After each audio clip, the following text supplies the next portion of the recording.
Middle class thinking is the way of life for the majority of us in the United States of America.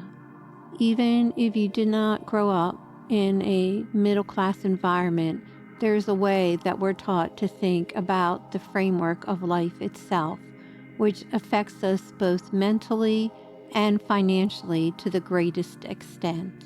And not only does this middle class thinking affect us and how we live our lives, whether or not the things that we want in our lives come to pass, and whether or not our dreams come true, we also, unfortunately, and even more so unknowingly, teach this same way of thinking and living to our children, which perpetuates a way of life that just is not the highest road for any of us. There are two core principles in middle class thinking. One, we trade our time for money regarding the work that we do, the jobs that we have. And two, we usually, and for the most part, rely on a singular source of income to take care of ourselves and our families financially. Now, my sweet friend, I'm going to share a few statistics with you that can be quite alarming and eye-opening, but as always in life, it is good for us to understand what we're doing, why we're doing it, and the results it will bring. In America, between 62 and 72% of people between the age of 18 and 65 have less than $1,000 in a savings account.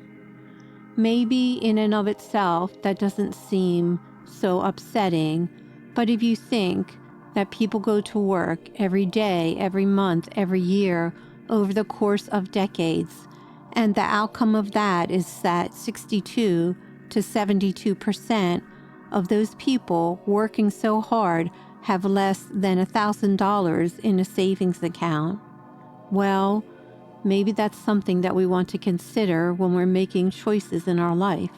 Maybe, and there is, a better way to live. That statistic does not apply solely to the middle class income bracket. For people that earn $25,000 a year or less, 73% of them do not have at least $1,000 saved. When you think that statistic through to its natural end, that people at a lower income bracket are striving to live at middle class level, where does that leave the majority of people in the United States? And of course, it is not solely the financial impact, but also the mental and emotional impact of living paycheck to paycheck, and of the knowing that you will work most of your life and likely end up with $1,000 or less in your savings account over the course of those decades.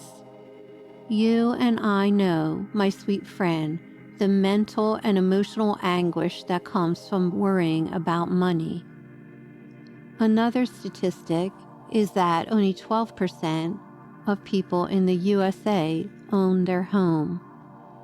When we put together the facts that we will work decade after decade, and more likely than not, have $1,000 or less in the bank, and not own our homes, maybe you and I want to consider why we're living the way that we are, and what alternative we have, because there are alternatives. The foundational component that middle class thinking is based upon is that we mistake a steady income for safety and security. Middle class thinking is linear thinking. We believe it will lead to an outcome that we want, although it does not have the capability to do so. Since the lower income and middle income sector of the USA is the majority of the population, another consideration is, what are we teaching our children? I know it can be hard on your heart to think, well, what choice do I have?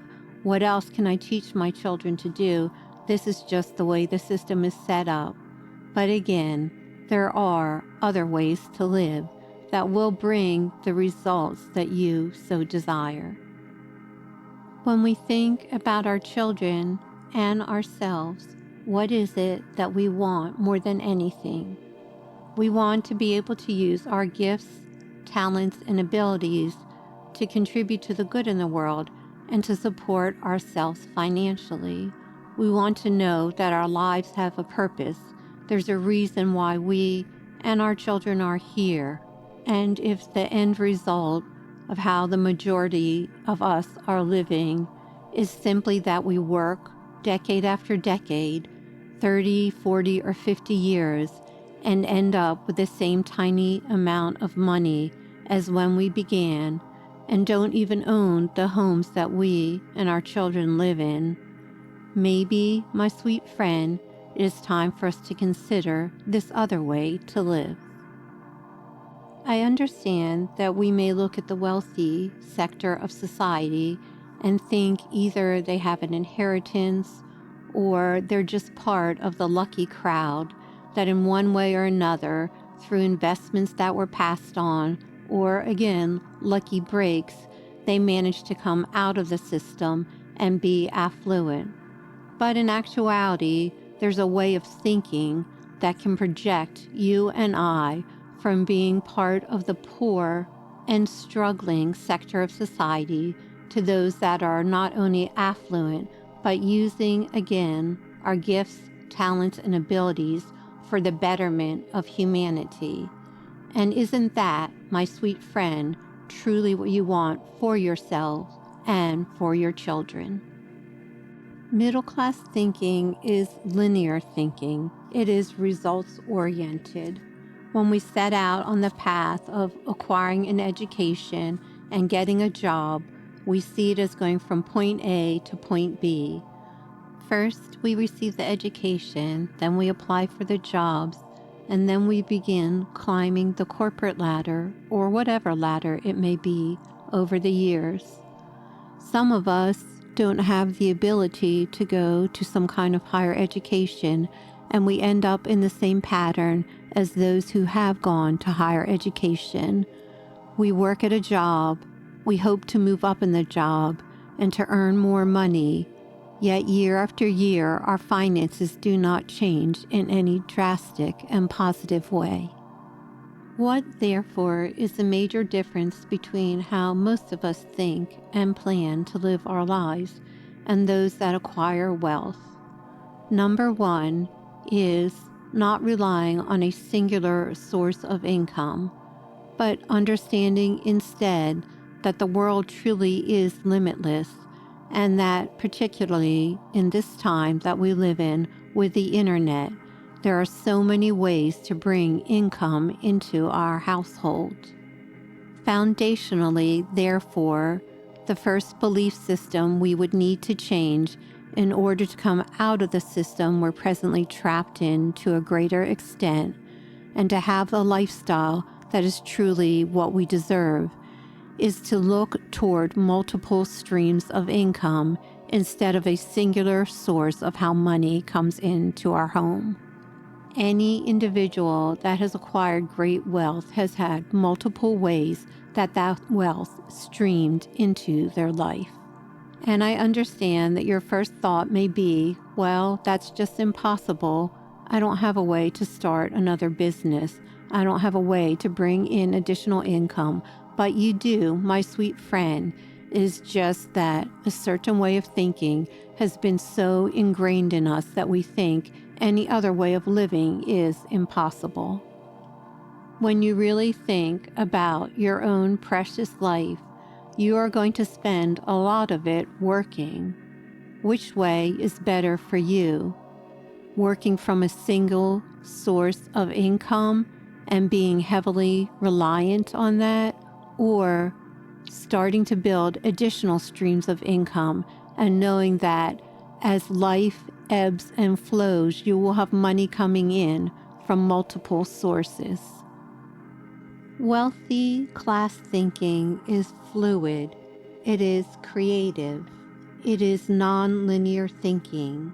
And if right now You're about to turn off this teaching because you think, I just don't have a way. You do. It doesn't have to be glamorous, my sweet friend. Do you have extra items around your house that you don't use? Instead of donating them, list them on eBay or Poshmark. Do you have any hobbies? Do you knit? Do you sew? Maybe you like to make homemade jelly, or you tinker a lot and make model airplanes or model cars. Any of those are sellable items that you can take to your local farmer's market or flea market. And again, please don't discount, or as the saying goes, do not despise small beginnings, because additional income builds on additional income, and one business venture spreads to the next. This, my sweet friend, is the way that the wealthy think, and we have to change our thoughts in order to change our future and the future of our children and the generations to come. So right there, with items you have around your household that you no longer need and hobbies that you do for fun and enjoyment, you have 2 additional streams of income. And a beautiful aspect of this is that if you do have children, you will be happily surprised at how involved they will want to get from the very beginning. They may have a toy that they no longer want, and they can sell it on eBay or Poshmark or whatever platform it would be also, and then that generates income for your children. Or they may want to color or make bookmarks and sell those at the farmer's market or flea market. And in that, you're teaching your children from the time they are young that having money coming in from many ways is a great way to live. The last point I want to share with you, my sweet friend, is that the way to wealth is the way of a dreamer. You have to have a dream that you are moving toward. Maybe you always wanted to buy land and farm it. Maybe you dream of moving outside of the city and having your children being able to run around outside and know that they are safe. The wealthy class always have a dream and are focused on accomplishing that.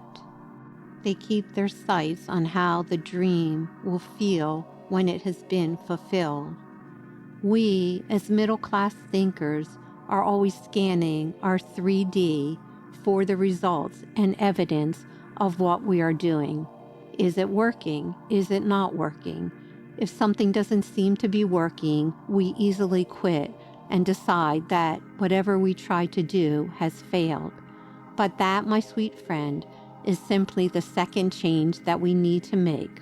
We need to change our mindset to one of wealth, which is one of endurance, of perseverance, of holding on to the dream and continuing to take action. Remember what I said at the beginning of today's episode. I shared that we, as lower and middle class income earners, tend to believe that we are safe and secure and that everything will turn out well for us financially. But again, the statistics show otherwise. And this message, my sweet friend, is not to discourage you, but quite the opposite. It is to encourage you that you are unlimited in the ideas that you have of how to bring income in. You know that feeling you have some days when you're getting ready for work and you just don't feel like going. You think of all the things you would rather do with your day instead of going to work. You know that feeling that wakes you up in the middle of the night and you think, there must be more to life than this. I just don't understand why I can't live the way that I want to. Well, my sweet friend, you can. And when each one of us takes steps in our own lives, and if we have children, with our children, to show them that we were given gifts, talents, and abilities to share them with the world, and that money is supposed to be something easy and beautiful that comes to us through those gifts, talents, and abilities. You and I, together, can create a paradigm shift in society simply by listing extra items online and selling them, simply by using our hobbies and marketing what we already are able to do. Because great changes in society always happened one person at a time and then built onto the next until a neighborhood, a community, a city, a town, a nation was changed simply by you and I following our hearts, trusting the destiny placed in front of us, and being willing to come out of the box that we've been in and create a new and better world. I'm here to remind you of how magnificent you truly are, to let you know that indeed you are unlimited, and that I believe in you, and above all, so does God. Follow your beautiful heart into that expanded vision for your life that you know is meant to come true. If Swanky Genius encouragements helped your heart, we'd be ever so grateful if you liked, commented, subscribed, shared our podcast, and check out our book, journal, and coloring book series featuring Lamp the cat and Swanky Genius the bird, who are whimsical best pals at swankygenius.com.